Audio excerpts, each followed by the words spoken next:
Ladies and gentlemen, welcome to Under the Radar, a place where we discuss your favorite basketball players and hoopers inside and outside the NBA. Today's story is about Tyler Herro. Now, ladies and gentlemen, why are we discussing about Mr. Herro here?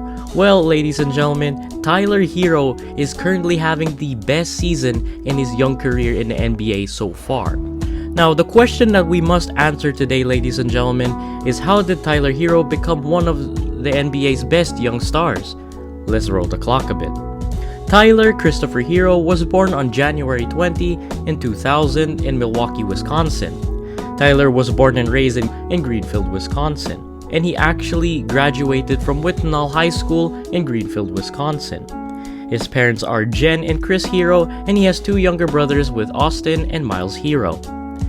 Tyler would enjoy one of the most prolific seasons of any player in the country during his senior season by averaging numbers of 32.9 points, 7.4 rebounds, 3.6 assists, and 3.3 steals per game. And he's also awarded the first team All-State selection, and he shot better than 50% on the floor and more than 42% from downtown, with 43.5% from downtown. And Tyler would eclipse more than 100 makes from downtown. He scored 40 or more points 8 times as a senior, and he finished his career as a 2,000-point scorer. And he was actually tabbed as one of the top recruits from the state of Wisconsin. Tyler was actually a 4-star recruit according to both ESPN and 24/7 Sports, and he was rated 30th overall by ESPN in his class. And he was actually rated as the 36th best player in his class by Rivals and 38th best player by 24/7 Sports. He would suit up for the Jordan Brand Classic game, and he would participate in a Nike Hoop Summit, and he was also one of the lucky 54 players selected for the USA Basketball Junior National Team mini camp for his senior season. And in high school, Tyler would receive several Division I scholarship offers from the University of Wisconsin-Madison, not a surprise there since they're in Wisconsin, Marquette University, DePaul University, Oregon State University, and Arizona State University. He would first commit to play for the University of Wisconsin after visiting the Madison campus many times. And the commitment for him when he committed to the University of Wisconsin was actually made before his junior year of high school in September 2016. In 2017, ladies and gentlemen, the stars aligned for Mr. Tyler Herro. And that star that aligned for him was the arrival of Mr. John Calipari. Yes, John Calipari, the head coach of the University of Kentucky, one of the best basketball programs in college basketball today. Mr. John Calipari, Coach John Calipari, came to one of his games in Whitnall High School gym to see Tyler play in person. And you already know, if Mr. John Calipari walks through the gym just to watch you play, that's how you know how special you are. He has seen NBA potential in you. So, the decision that we'd all make, Mr. Tyler here would then decommit to Wisconsin on October 17, 2017, when Tyler was no longer committed to play for Madison. And he was recruited by the University of Kansas and Kentucky, but John was so impressed, Mr. John Calipari offered Tyler a scholarship to play for Kentucky on October 31, 2017. Tyler would then visit the campus and decide to play for Kentucky. He also signed his letter of intent with Kentucky on November 14, 2017. Now, his college career, Mr. Tyler here would average 14 points, 4.5 rebounds, and 2.5 assists, and he was actually the only player to start in all 37 games for the Kentucky Wildcats. And on February 27, 2019, he would then score his collegiate career high of 29 points, making 9 out of 10 from the field goal, and he would knock down all 6 free throws to lead the Wildcats to a comeback victory against the Arkansas Razorbacks in a 70-66 victory. Among other distinctions earned, he was also named the All-Freshman First Team by a selection of Basketball Times, as well as the Southeastern Conference Rookie of the Year, or the SEC Rookie of the Year, by the Associated Press. And on April 12, 2019, Tyler would declare for the 2019 NBA Draft, foregoing his final 3 years of college eligibility, and he would have the intent of hiring an agent. According to many websites and scouting reports, Mr. Tyler here was listed as a mid-first round pick, a lottery pick in most mock drafts. And he ended up being a mid-first round pick while he was being selected the 13th overall pick by the Miami Heat on June 20, 2019. Tyler was actually voted by his fellow rookies as the best shooter in the 2019 NBA draft.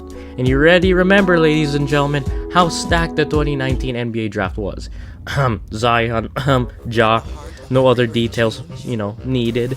And actually, on July 10, 2019, the Heat announced that they'd signed Mr. Tyler here. On October 23, 2019, he would make his NBA debut, starting in a 120-101 victory over the Memphis Grizzlies and a season opener with 14 points to go along with 8 rebounds and 2 steals, and 1 assist. In his 4th game, which sadly he came off the bench, he would score 29 points on October 29. Ain't that funny? And he actually won the game 112-97 over the Atlanta Hawks. Now, sadly, Tyler was actually due to play for the Rising Stars game during All-Star Weekend 2020, but he was ruled out due to an ankle injury. And on August 12, 2020, he would then score a career high of 30 points in a loss against the Oklahoma City Thunder. Tyler ended his rookie season with amazing averages of 13.5 points, 2.2 assists, and 4 rebounds while shooting an amazing 39% from downtown, ladies and gentlemen. Imagine shooting 39% from downtown as a rookie. You're literally beating the top 10 in terms of 3-point shooting. Really? And he also improved his numbers in his sophomore season to 15 points per game, along with 3.4 assists and 5 rebounds, while still shooting 36% from downtown. I noticed that there was a droppage by 3% between his rookie season and his sophomore season, but I have an explanation. He actually became more confident in his interior scoring game, using an amazing creative ways of finishing like floaters and layups and under the basket layups, turning his 2-point attempts from 6.1 in his rookie season to 7.4 in his sophomore season. And he also increased his 2-point field goal percentage from 46.2% in his rookie season to 50%, nearly, with 49.8% in his sophomore season. So you could really tell his confidence really gained between his rookie season and his sophomore season. So he has more ways that he could score the basketball aside from hitting it from downtown. So it's just a very small difference between the 3% that was lost. And when the Heat actually defeated the Milwaukee Bucks in the second round of the 2020 NBA playoffs on September 8th, he actually became the first player in NBA history to be born in the 2000s to ever appear in an NBA conference final. And also on September 15, 2020, he was named the 2019-20 NBA All-Rookie Second Team. And in Game 4 of the 2020 Eastern Conference Finals, he scored an amazing, sensational 37 points, becoming the 4th player in playoffs history to ever record 30-plus points before turning the age of 21. And actually, he also set multiple conference finals records for the youngest player at 20 years and 247 days old to score 30-plus points and the most points by a rookie. And after an amazing Eastern Conference Finals victory against the Boston Celtics, Tyler actually became the first player born in NBA history in the 2000s to ever play in the NBA Finals. And during Game 2 of the 2020 NBA Finals, Tyler actually became the youngest player to ever start a finals game at the age of 20 years and 256 days, just 8 days younger than Mr. Magic Johnson when he played with the Lakers against the Philadelphia 76ers in the 1980 NBA Finals. And in Game 4 of the same exact final series, where he also notched off an amazing record, achieving the most 3-pointers made by a rookie in an NBA playoff history. And he also accomplished 45 beyond the arc shots while surpassing Matt Maloney's 43-point record set during the 1997 NBA playoffs. And Matt Maloney is an NBA shooting veteran, so that is just impressive. And on October 9, 2020, He also broke the 44-year record by scoring 10 points on the third quarter of Game 5 of the 2020 NBA Finals, setting the NBA record by a rookie for the most consecutive games in the playoffs, scoring double-digit numbers. He actually surpassed Alvin Adams' record of 19 games with 20 consecutive games of averaging double-digit points in the playoffs. Now, Tyler would also help Miami Heat reach the 2020 NBA Finals, but they sadly lost to the Los Angeles Lakers in 6 games. On October 23, 2021, Tyler became the first player in Heat franchise history to ever record at least 30 points and 10 rebounds off the bench. And he also achieved the same exact feat against the Indiana Pacers in a 102-91 loss. And currently this season, ladies and gentlemen, Mr. Tyler is averaging 20 points, 4 assists, and 5 rebounds while shooting 37% from 3 and 7 attempts per game. All I could say is, the dude is gonna become an all-star. I'm telling you, he's hitting all-star numbers already. He just needs the votes, that's all. All I need is the guy to place it together with the Miami Heat. They're really talented on paper, but if they're all on the same page, man, they're gonna be a contender. Them, the Bulls, the Nets, man, that's gonna be a movie up in the East. And I can expect them becoming championship contenders if they are in the same page.